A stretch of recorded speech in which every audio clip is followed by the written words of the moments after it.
سے بلوچ وادی بلوچ کے رہنے والے ہیں۔ یہ وادی شام میں حلب کے قریب ایران کی سرحد کے ساتھ واقع ہے۔ خاص بلوچوں کی نسب کے بارے میں بڑا اختلاف پایا جاتا ہے۔ بعض مورخین اسے ترکمان نسل سے بتاتے ہیں، جبکہ بعض کے مطابق یہ نسلاً عرب ہے۔ ڈاکٹر بلو نے اسے راجپوت لکھا ہے۔ پروفیسر کین کے خیال میں وہ تاجک نسل سے ہے۔ ماکلر نے ثابت کیا ہے کہ بلوچ مکران کے قدیم باشندوں کے باقیات ہے، جبکہ سردار محمد خان گشکوری نے یہ نظریہ پیش کیا ہے کہ بلوچ کلدانی اور بابلی ہے اور مشہور حکمران نمرود کی نسل سے ہے۔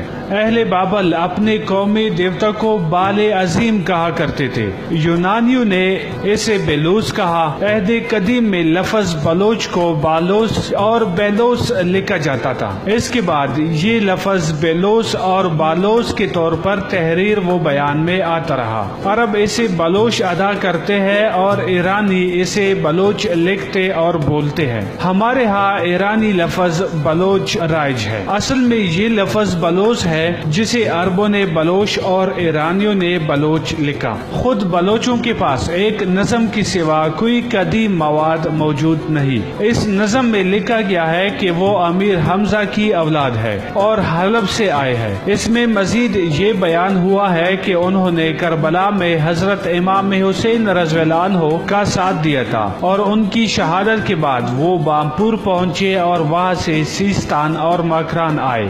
زرکس کے عہد میں بلوچ ایرانی بادشاہوں کے دربار میں اعلیٰ عہدوں پر فائز رہے، لیکن بعد میں بلوچ ایرانی بادشاہوں کے لیے خطرہ بن گئے، اس لیے انہوں نے نہایت بیدردی سے ان کے خلاف مہم جوئی کی۔ اس کا تذکرہ فردوسی نے شاہنامے میں بڑی تفصیل سے بیان کیا ہے۔ گمان ہے کہ اس مہم کے نتیجے میں بلوچوں کی قوت اس علاقے میں ٹوٹ گئی اور مجبوراً جنوب و مشرق کے پہاڑوں میں جا کر رہنے لگے۔ ڈیمز نے بلوچوں کی ہجرت کے بارے میں اپنی کتاب دی بلوچ ریس میں لکھا ہے۔ بلوچوں نے 2 مرتبہ نقل مکانی کی اور دونوں بار ہجرت کی وجہ ایک بڑے علاقے میں نئے فاتحوں کی پیش قدمی تھی۔ پہلی ہجرت اس وقت ہوئی جب فارس میں سلجوکیوں کے ہاتھوں ولیمی اور غزنوی طاقتوں کا خاتمہ ہوا۔ اس موقع پر یہ لوگ کرمان چھوڑ کر سیستان اور مغربی مکران کے علاقوں میں آ کر آباد ہوئی۔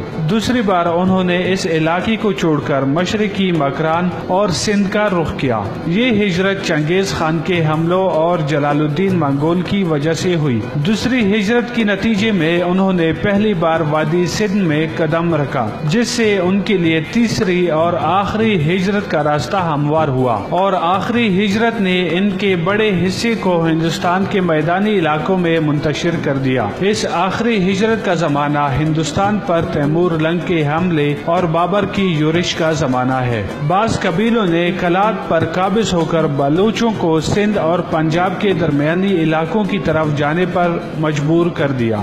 یہ واقعہ بلوچوں کی تاریخ میں ناقابل فراموش ہے۔ اس واقعے کے بعد یہ قوم 2 گروہوں میں تقسیم ہو گئی اور اب مشرقی اور مغربی بلوچوں کے درمیان میں کلات کے براہوی بھی نظر آتے ہیں۔ 15ویں صدی عیسوی میں بلوچوں کے 2 قبیلوں رند اور لاشار ساتھ ساتھ وسطی بلوچستان کی طرف بڑھے۔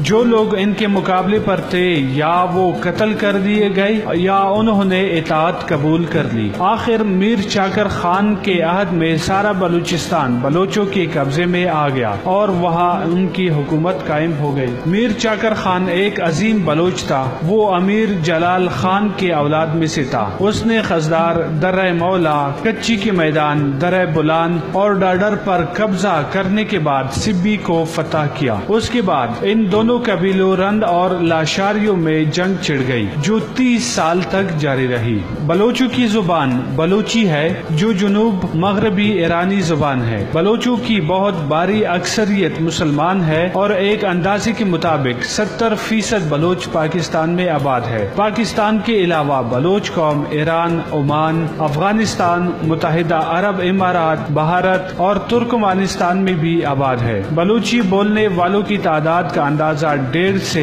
2 کروڑ کے درمیان ہے۔ تاہم حقیقی اعداد و شمار یہ نہیں بتا سکتے کہ اصل بلوچ اور خود کو بلوچ کہلانے والوں کی اصل تعداد کتنی ہے۔ اگرچہ براہوی اور بلوچ قبائل بہت حد تک گل مل گئے ہیں، تاہم ابھی تک براہویوں کو الگ قبیلہ مانا جاتا ہے۔ بلوچوں میں وہ افراد بھی شامل ہے جو سرائکی، سندھی اور براہوی بولتے ہیں۔ اس سے ان کی تعداد بہت بڑھ جاتی ہے۔ بہت سے بلوچ جو بلوچستان سے باہر رہتے ہیں وہ ایک سے زائد زبانوں پر عبور رکھتے ہیں۔ یہ لوگ سندھیوں، براہویوں، ایرانیوں اور پشتونوں سے گل مل گئے ہیں۔